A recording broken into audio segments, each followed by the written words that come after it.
হাওড়ার এক দিদি আমাদের ফোন করে জানান ওনার মেয়ের জন্মদিন এবং সেই উপলক্ষে উনি রাস্তার অভুক্ত প্রাণীদেরকে পেট ভরে খাবার খাওয়াতে চান। ওনার নাম প্রকাশে অনিচ্ছুক, তাই ওনার নাম নিতে পারলাম না। প্রার্থনা করবেন উনি এবং ওনার সন্তান যেন ভালো থাকে, সুস্থ থাকে।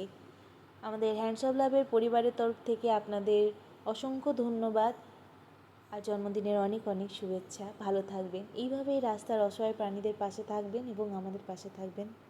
কয়েকদিন আগে আমরা একটা পোস্ট করেছিলাম, সিউড়ির কাছে যে তসরকাটা জঙ্গল আছে সেখানকার কুকুরগুলির কন্ডিশন খুব খারাপ, কারণ সেখানে আশেপাশে কোনো লোকালয় নেই। মোটামুটি সিউড়ির মানুষরা জানবেনই যে তসরকাটার এরিয়াটা কেমন, তাই আমরা সেখানে খাবার দিতে গিয়েছিলাম। সেই ভিডিওটি দেখেই ওনার ইচ্ছা ছিল সেখানকার অভুক্ত প্রাণীগুলোকে পেট ভরে খাওয়ানোর।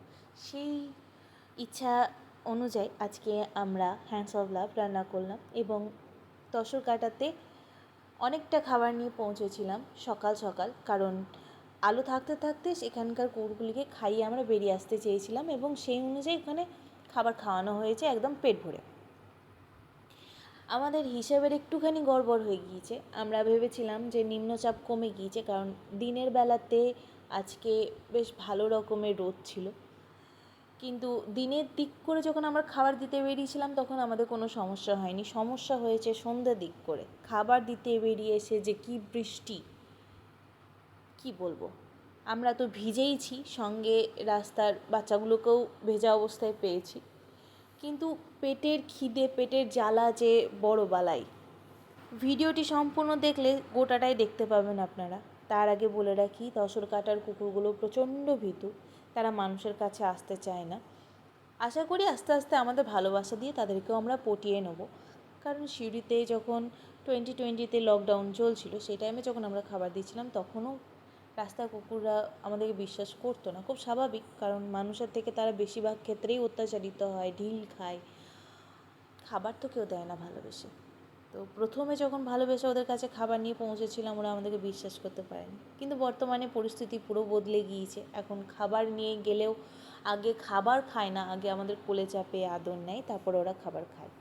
আশা করি তসরকাটার বাচ্চাগুলোকেও আমরা এইভাবেই নিজেদের ভালোবাসাতে বশ করে নেব। এবার আসি কিছু কথাতে। আপনাদেরই কিছু প্রশ্ন ছিল। প্রথম প্রশ্ন, আমরা খাবার কিভাবে রান্না করি? তেমন কিছুই না, আমরা প্রথমে চালটা ভালো করে ধুয়ে নিই, তাতে হলুদ দিই এবং তাতে কিছু ক্ষেত্রে কুমড়ো দিই, মুসুর ডাল দিই, সয়াবিন দিই এবং চিকেন দিই। চিকেনের যে মাথা, পা, ডানা, এই ধরনের যে অংশগুলো থাকে, যেগুলো একটু কম দামে বেশি পরিমাণে পাওয়া যায়, সেই জিনিসগুলোই দিই। তারপর গোটাটাই একসঙ্গে ফুটিয়ে আমাদের খিচুড়ি তৈরি হয় আমাদের রাস্তার বাচ্চাগুলির জন্য। তাতে কোনো নুন ব্যবহার করি না, তবে মাঝে মাঝে অল্প স্বল্প নুন ব্যবহার করা যেতে পারে, ওদেরও সোডিয়ামের দরকার পড়ে, তবে মানুষের মতো এতটা সোডিয়াম ওদের দরকার হয় না। আর হলুদ দিই, হলুদ ওদের জন্য খুব ভালো, তাই হলুদ দিই। সহজ পদ্ধতি, আপনারাও ব্যবহার করতে পারেন। আপনারাও এইভাবেই খিচুড়ি রান্না করে রাস্তার অসহায় প্রাণীদের খাবার খাওয়াতে পারেন। একবার খাবার খাইয়ে দেখেন, এত খুশি লাগবে, এত আত্মতৃপ্তি আসবে না, কোনদিন ছাড়তে পারবেন না। এটা এক ধরনের নেশার মতোই ভালোবাসা। ধন্যবাদ আপনাদের সকলকে যারা আমাদের পাশে আছেন, আমার অযাচিত বকবক শুনছেন, আমাদের মিষ্টি মিষ্টি মুহূর্তগুলোর সঙ্গী হয়ে থাকছেন, আমাদের আশীর্বাদ করছেন।